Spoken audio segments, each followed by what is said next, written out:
is Charles McGilvray, and as always, I'm joined by Simon Stacey and Jess Kebble. We're a fans podcast by fans for fans of Northampton Saints. This is another one of our special edition episodes where we've got a very special guest. Born in Huntingdon, he came through the Saints Academy via Bedford School. He was part of an under-18 Prem winning season before making his debut in 2017 away at Chiefs in a scoring effort. He's since gone on to make 127 appearances, scoring 256 points. One of those appearances, of course, was last year's final. 15 caps for England, of which he scored 3 tries. And last year he was named ended last season, head of this season, he was named club captain going forward. Saint 1986, George Furbank. How you doing, mate? Hi, guys. Yeah, all good, thank you. How are you? Yeah, good, thanks. How's the injuries? Probably the key question. Yeah, it's coming along slowly. Yeah, I've been getting stuck into rehab. It's not too debilitating, so running, gymming, all that sort of stuff, which has been okay. It's keeping me reasonably fresh and fit. So I think I've got another sort of 5 weeks left, or around that anyway. So hopefully start building back into some training the next few weeks. Right, okay, so hoping to be fit for the derby, are we? Fingers crossed. That'll be a taste of back. And I saw you on the running the water on Saturday. What was that experience like?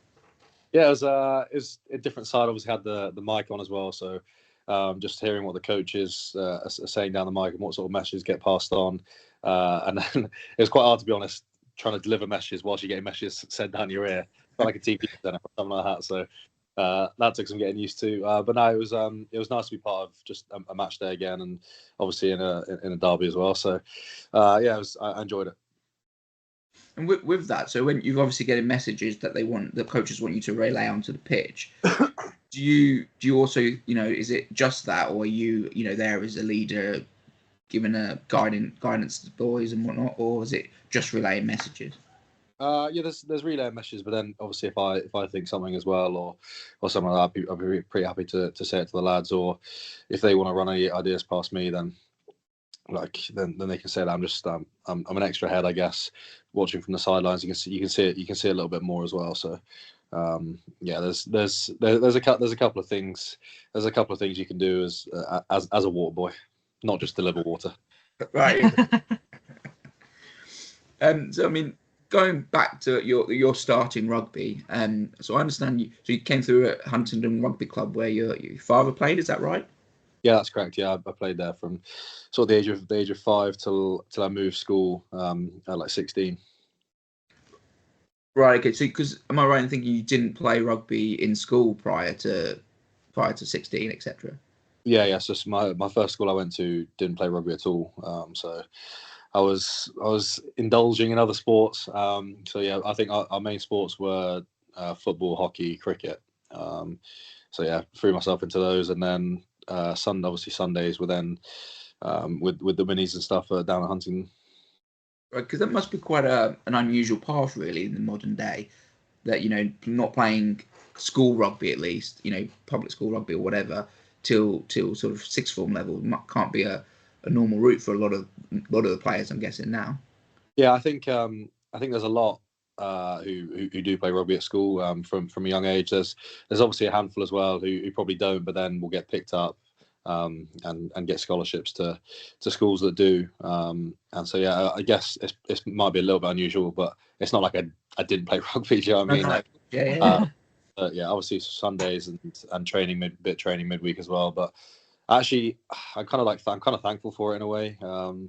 Because I was then able to play other sports, which probably helped. I mean, there's a lot of crossover between sports, so it probably helped my rugby as well, and I still enjoy playing those sports now. So, because I'm already thinking you're pretty keen cricketer. Yeah, I do love cricket. Yeah, I mean, there's a lot more watching now than playing. But yeah, I'm keen for a day at the Test match whenever. I love going to watch that, and obviously in the summer as well. We've actually got a staff versus players cricket game that happens at the club, which is always good fun. And then yeah, if there's a few games going on during pre-season, I'll try and get to play some of them. Right, so you're not going to moonlight like Hendy and get 200 against a load of 15-year-olds or anything like that? No? Yeah, obviously. All I saw was the headline 200, then I found out who it was against, and I was like, these poor lads were up for a Sunday game, and then he's just come and whacked them. So how did the link to Saints come then? Obviously, is there a strong link between Huntingdon and Saints, or is it via a county system, or how did that come around? Like it's just in the catchment area really. So there's that, and then so I did sort of East Midlands stuff from the age of like 14, 15, and then there's like obviously Midlands, and then I think there's obviously like you get Saint Scouts and things that go into those sort of games, and then you sort of get into the pathway stuff. I don't exactly know how it works. I can't even remember exactly how it works, but there's sort of multiple pathways you can go, and yeah, I think I started like 15 maybe, maybe 14, like a few games for some Saints junior stuff, and then sort of carried on from there through the 18 system as well. And that was what position was that playing? Was it starting? Was he mainly in the back three, or was it round half back? I sort of thought. No, I didn't really play back three or full back until my almost my final year of the Saints stuff. So I was under 18. I played at 10 a lot for Huntingdon to start off with. That was sort of my main position growing up. Then played at 12 at school. So yeah, it was sort of a combination between 10 and centre really. And then yeah, like I said, it wasn't until under 18s we had a pretty good 10 centre. So I think they were like, find a spot for you somewhere else. And yeah, thankfully turned out reasonably well. And so I suppose in that sense, you're growing up, you're the idols that you sort of copied on a Sunday in Huntingdon were probably 10s and centres, were they? Yeah, I mean it's probably your Wilkinsons, Dan Carters sort of players that I would idolise growing up. To be honest, growing up I watched Super Rugby was probably my favourite thing growing up. Like I used to wake up nice and early on a Saturday morning to watch those games, and so that was my big first. Obviously, I remember the 2003 World Cup a little bit.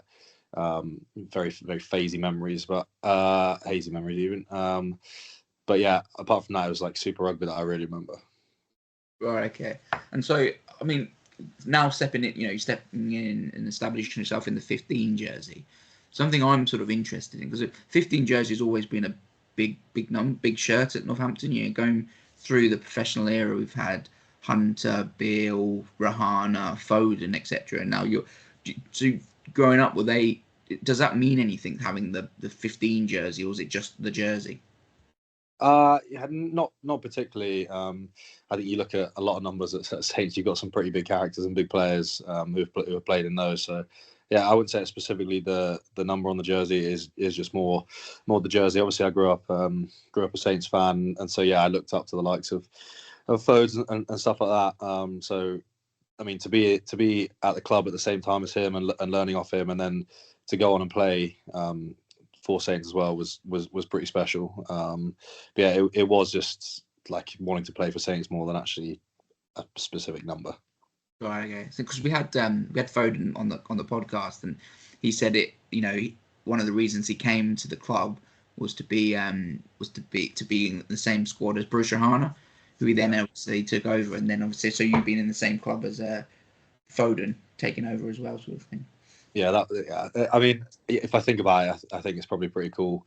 Obviously, like coming in at 18, leaving school, like when you've watched Fodes play for England at Saints, and you sort of looked up to him, and so then you're pretty much training with him and hanging around with him at the club was pretty special. And then yeah, to go on and I guess play as many times as I have for the club in that shirt is special as well.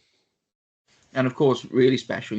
Like at the end of last season, beginning of this season, you've taken on the captaincy. I mean, that must mean a lot, having come from the area, come through the academy, etc. Yeah, it's pretty surreal, to be honest. Again, I'm not really good at thinking about things when I'm in them, but it would definitely be something that I look back on and reflect on when I finish playing rugby, and probably think how proud I am to have been able to do that. Yeah, obviously got to experience a little bit of it last season when Lads was injured, which is cool. But yeah, I never thought I'd get the opportunity to be club captain. So yeah, it's a pretty cool feeling. Hi, George. Thanks for coming on. I'll just follow up for what Charles just said about the captaincy, and you just mentioned it there. You had a 100% record, 12 out of 12. as captain, covering floods. When we needed a new captain this year, was it a surprise that you got the call, or did you have a little hunch that you were going to get it? No, I don't think I ever knew I was going to get it. I think there was a few good candidates that could have had it, and I don't think being a standing captain necessarily says you're going to be a club captain. So yeah, it was still a surprise, and like I said, it was never something that I thought I'd be able to do. I didn't think I was going to be a captain of a Premiership team. So yeah, it was still a surprise, but a good surprise. Yeah. Traditionally, in rugby, usually captains are forwards. So this is just my question. Does it change being a fullback, captain in at fullback? Because you're far away from the ref, you can't get in his ear that easily. Does it give you any challenges, or not really?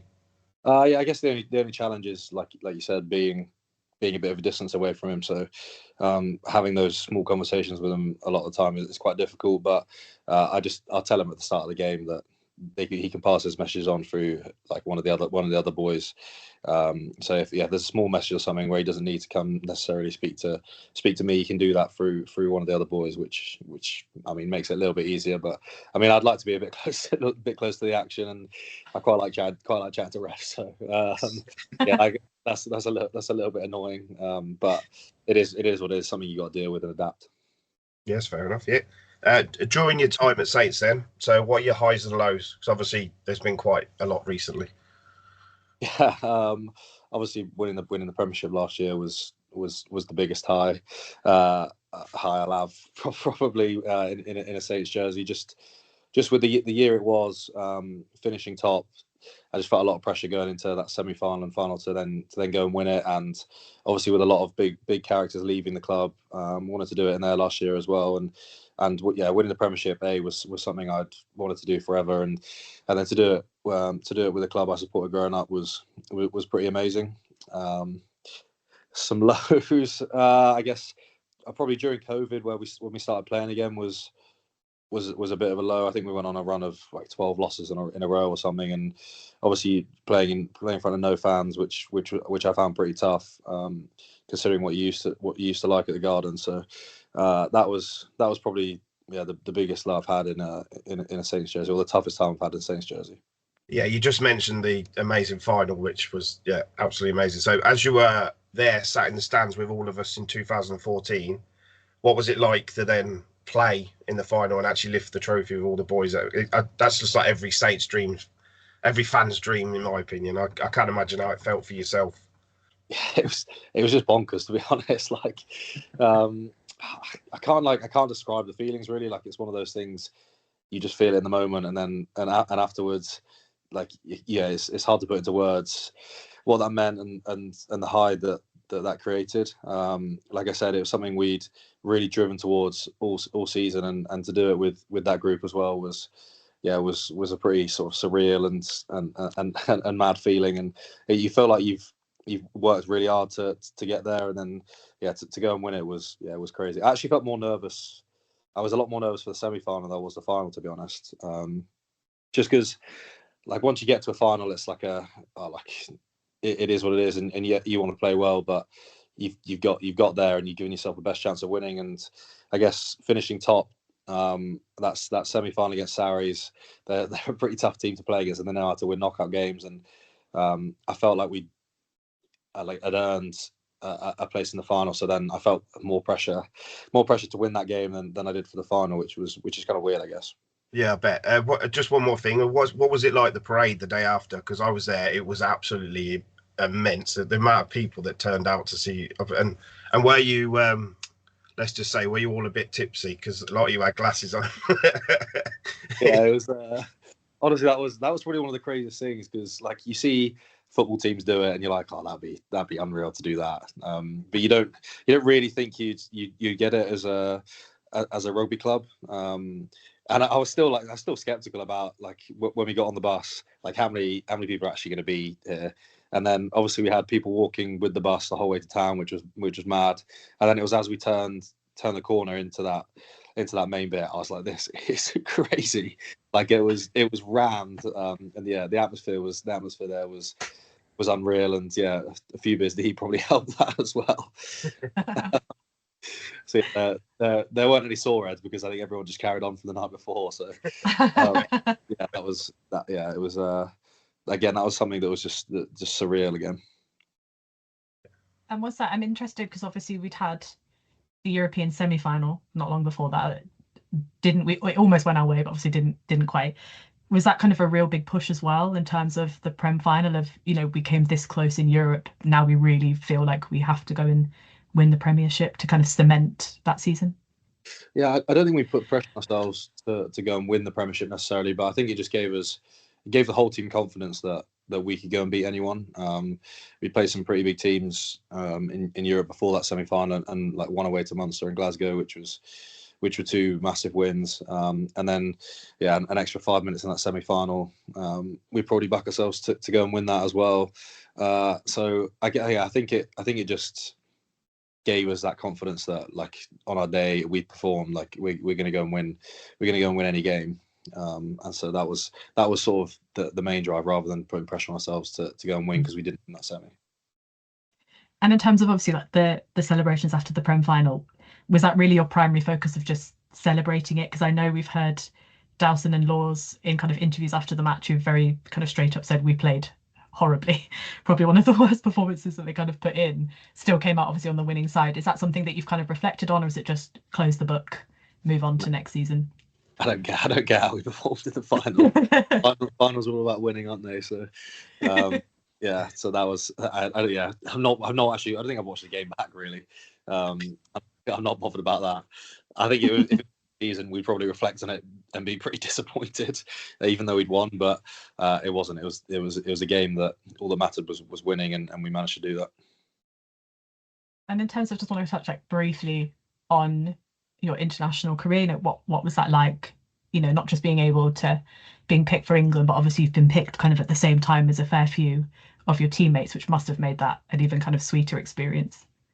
Yeah, it's definitely been nice going back with a few of us as well. And I think, yeah, obviously your team's going well, the more of you are going to get into England most likely. So yeah, it has been really nice, and a lot of those have been backs as well, which make things sweeter. And I guess it just eases you into that camp life, makes you feel a bit more at home in camp life as well. And obviously then you can sort of click off the back of training and playing with lads you do week in, week out.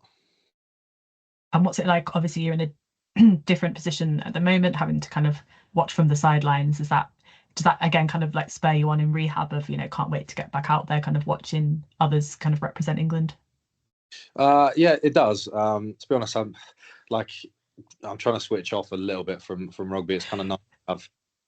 It's not nice. I'd rather be playing, but it's when you can't play, I try and just sort of mentally recover as well. I guess it's a good time to sort of take a bit of a mental break away from the game. So I don't get me wrong, I'm watching and supporting and things like that. But yeah, I try not to think about wish I was playing too much, because I guess you then sort of start getting frustrated and wind up about the whole thing. So yeah, I'm trying to take a back foot from the playing thoughts really.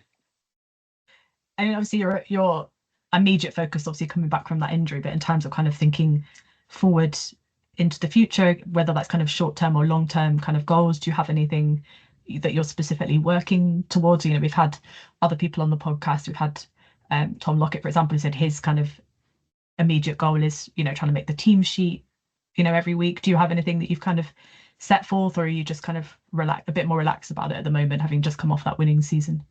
Yeah, no, I just want to get back in and playing again, and ultimately find some form for myself, and hopefully that can help the team then gather some momentum going into the deep end of the season. And like we still feel like we got a chance of getting in that top four. Obviously we're going to have to go on a very good run to do so, but yeah, that's the main drive and motivation at the moment. And you mentioned you wanted to kind of switch your kind of head off from rugby, which brings us nicely into a question that we definitely all wanted to ask you about, which is obviously your appearance at the darts. Is that, a big thing that you're really into, or is it just an experience that you just wanted to take part in on the day? I think Charles mentioned I haven't seen the full video, but you did get a 180, I think he said. So, is darts something that you are really interested in? Like the darts. Actually, what about the darts? You were left-handed. Are you left-handed? I actually. I get a few messages in. Blimey, hell, you're good with your weekend, but no, I am left-handed. Yeah, I like playing. I like playing darts. I got a dartboard at home, and there's a dartboard at the club and stuff. So I play a bit, get quite competitive with that. So that was good fun.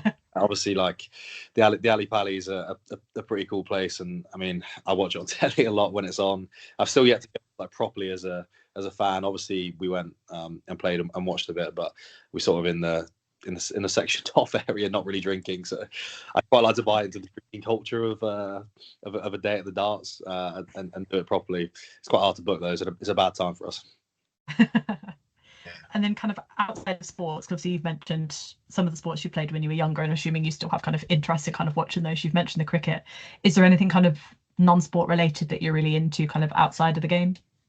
Not particularly. We've got a little poker group going on at the moment, so I'm off to play poker with them tonight. And it's just it's spending time with the lads and doing whatever. I did a degree for 6 years, so I'm taking a bit of a break from studying at the moment, and just keep myself busy by doing what's needed to be done, and then just having a good time with the lads. And is there kind of some particular people in the team that you're particularly close to, or do you hang out with kind of different people over time? Yeah, I guess there's people you're naturally closer to, sort of Mitch, Finn, Colsey, like a few of those boys. But yeah, I mean, I think the best thing about our club is sort of everyone gets on with each other, and pretty happy to hang out with anyone. So that's. Does that include coaches, or is it just players that you spend time with? Oh God, no, no, I'm not. I started training. Get vest in my ear for long enough. I was going to pass back over then to Simon, who's got his kind of regular question that he asks everyone. It's a generic question we ask everyone we've had on. Is who is the best player you've played with, you've played against, and if you could just bring someone into the squad right now, any generation, who would you pick? Wow. Best player I've played with. It was probably the season when Kobus was here. He's got to be up there. Like, he was a joke that year. Like, he was just a bit of a freak. So he's definitely up there.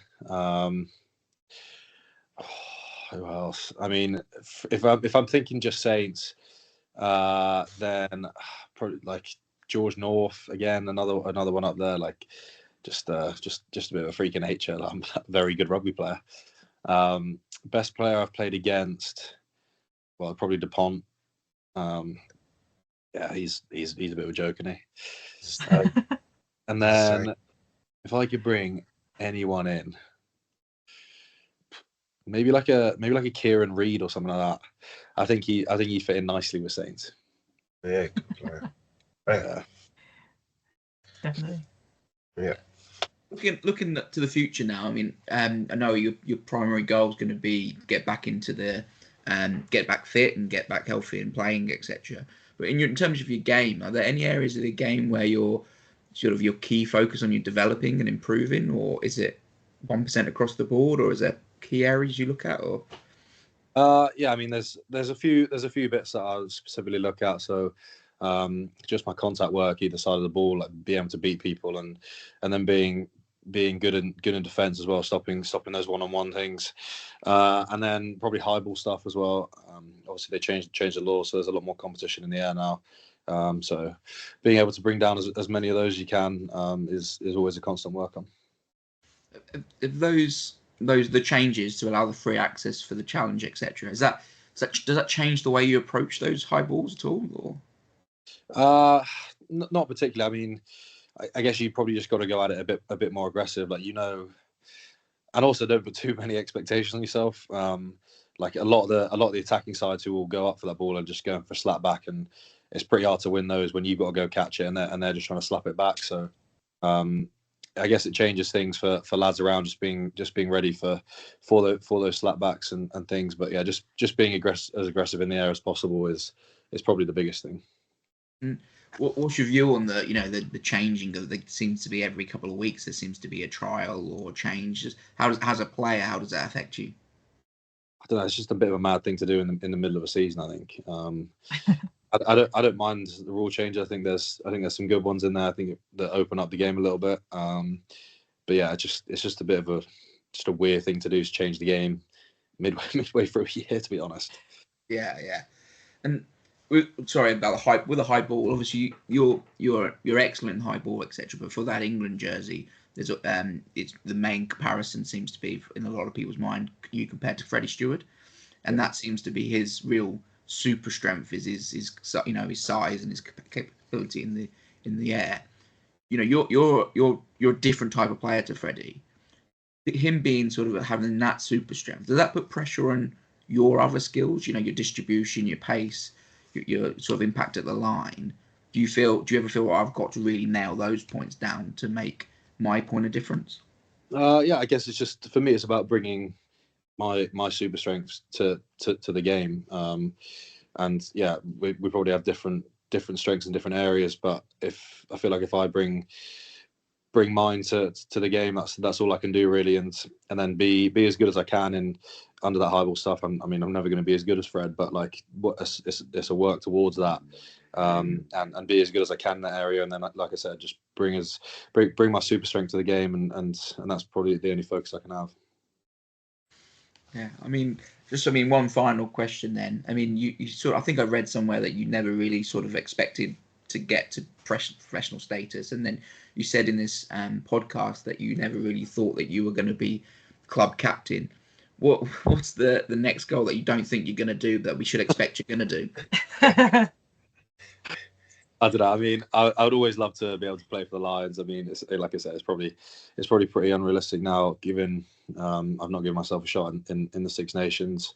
But yeah, that's sort of every rugby player's dream, isn't it? Like, that's the best of the best. So yeah, that'd be a goal I'd love to achieve at some point. I have to get down the bookies and put George Furbank. Be some long odds. Yeah, you play well again in the European Cup, and that puts you on the platform, I think. But anyway, George, it's been amazing to have you on the show. Thanks very much for coming on. We really appreciate your time. And everyone at home, thank you very much for listening. Please let us know your thoughts and give us some feedback on the episode. But it's been a really, really interesting half an hour. So thanks very much for listening. I've been Charles, Jess has been Jess, Simon's been Simon, and of course George has been George. Thank you very much, guys. Thank you. Thank you, guys.